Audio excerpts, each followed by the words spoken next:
Chief Schettenhelm joins us now with a special guest as well. Wasn't expecting this. Chief, who's there with you? Well, this is Walter, and Walter. He's the newest member of our K-9 crew here at the Rochester Police Department. And Walter is in training to become a therapy dog. Okay, so he's new to your department. He's being trained to be a therapy dog. Do you have any other therapy dogs currently in your department, or is this something that's new to the Rochester Police Department? Yeah, Walter's new. He's 14 weeks old. He's a doodle mix, and in addition to Walter, we do have I don't know what to use the word conventional, but we have a German Shepherd who's a patrol dog, does tracking and narcotics detection.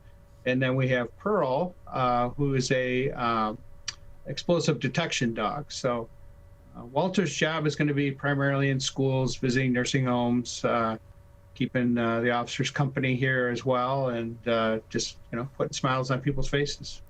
Well, going off of that positive note, let's go towards something that's significantly less positive. We've seen reports and we've seen some studies recently that there's been an uptick in speeding all throughout, not just Michigan, but really across the U.S. as people are getting back on the roads and as people that were continuing to be driving during the pandemic are adjusting to having more people out on the roads. We've seen that speeding has become more common, and unfortunately, we had a deadly crash in Auburn Hills last weekend that was a result of that, especially now as we're heading into Dream Cruise season. Are you concerned as the Chief of Police in Rochester about upticks in speeding, as not only as people are going out and celebrating the muscle car culture of Metro Detroit, but also as people are getting back out on the roads more familiarly and maybe are a little cagey still from the pandemic? Well, I think we're always encouraging folks to make sure that they're being safe on the road and keeping their speed monitored. We do a lot of things here in the community through our enforcement to try to keep speeds down. Done a couple of speed studies recently, and fortunately in our city have proven to be the speeds have been pretty well maintained in some of our residential areas. So not something that we've seen here, but I'm guessing, that I know that we've heard reports of speeding on freeways and the major thoroughfares is up for sure. We're joined by Stephen Schettenhelm. He is the Chief of Police for the City of Rochester. We're also joined by the new City of Rochester therapy dog, Walter, as well on the MegaCast today. And Chief, recently a little bit of action also with the Rochester Police Department as they were involved in a chase to track down an Indiana woman who led police on a chase all throughout Oakland County in a vehicle that she had stolen. What was the situation there, and how did that come to a resolution here in our area? Right. We received a notice from the Oakland County Sheriff's Office that they were in pursuit of this pickup truck, and ultimately it was a stolen car from out of state. Our officers set up on University and monitored the radio traffic.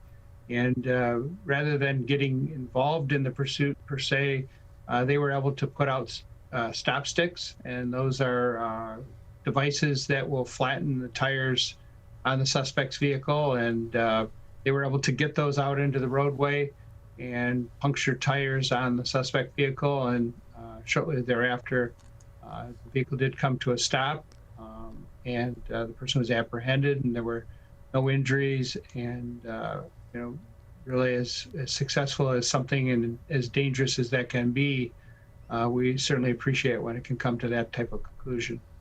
We're joined by Steve Schettenhelm. He is the Chief of Police of the Rochester Police Department with us today on the MegaCast. And Chief, over the last several weeks and certainly the last couple of months, we've had a lot of severe weather here in Michigan, especially in southeastern Michigan, which has led to a lot of power outages and problems for people in various areas throughout metropolitan Detroit, not only keeping their devices powered up, but also their homes powered up as well for a variety of different reasons, especially as we've had a really hot summer also and a humid summer. So what has your department been doing in partnership with others in the community? I know that recently Rochester Police had advised people to power up devices and cool off at the public library or downtown, or at the Older Persons Commission on Letica, both of which all had power. So what has your department been doing in terms of helping people that are in a situation like that where they have their power out, especially during the summer? Sure. When something like that happens, there's that initial rush, really to try to make things safe, because these power outages are usually traced down to wires that are down, and so there's a lot of anxious moments. We probably took 20 runs in 40 minutes, emergency runs with our police and fire department responding to different areas where traffic signals were out, lines were down. Some of those were arcing and sparking and causing safety issues for homeowners attached to their homes. So there's a lot of quick reactions where our dispatch folks are very busy answering phones, and our police and firefighters are out responding to those calls to kind of, I guess, kind of get things calmed down and safe in the neighborhoods. Then it's a matter of following up and make sure that the neighborhoods are patrolled, because it gets pretty dark, without those street lights. We kind of take them for granted. And then also, trying to get the word out so that people can kind of watch out for their neighbors, and make sure that everybody, if people have medical needs that require power, we try to help them with that. As you pointed out, we did open up a couple of cooling centers for people to not only get some cool temperatures, but also these days it's very important to keep all our devices charged up, and so we made what means for that to happen. And then sadly, the last thing we did was we actually set up an area where people could dispose of their food, because a lot of people lost a lot of things in their refrigerator, and rather than that having to sit around the house and wait for the next trash day, we set up a location at our fire department with a couple of trucks there so that people could get that out of the house and dispose of it safely.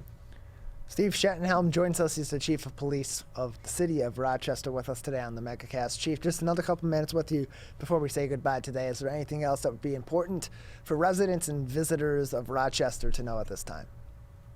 No, we're back in special event season. Next week after Labor Day, we'll have the famous Art and Apples Festival coming to town, and so we encourage people to visit the city and certainly take the COVID precautions that they feel necessary to keep themselves safe. But we're certainly, downtown is open and vibrant, and looking for those people to come down and visit and enjoy a day in our downtown or in our parks or trails. Well, Chief, we appreciate having you on today. Thanks for joining us. Thank you very much.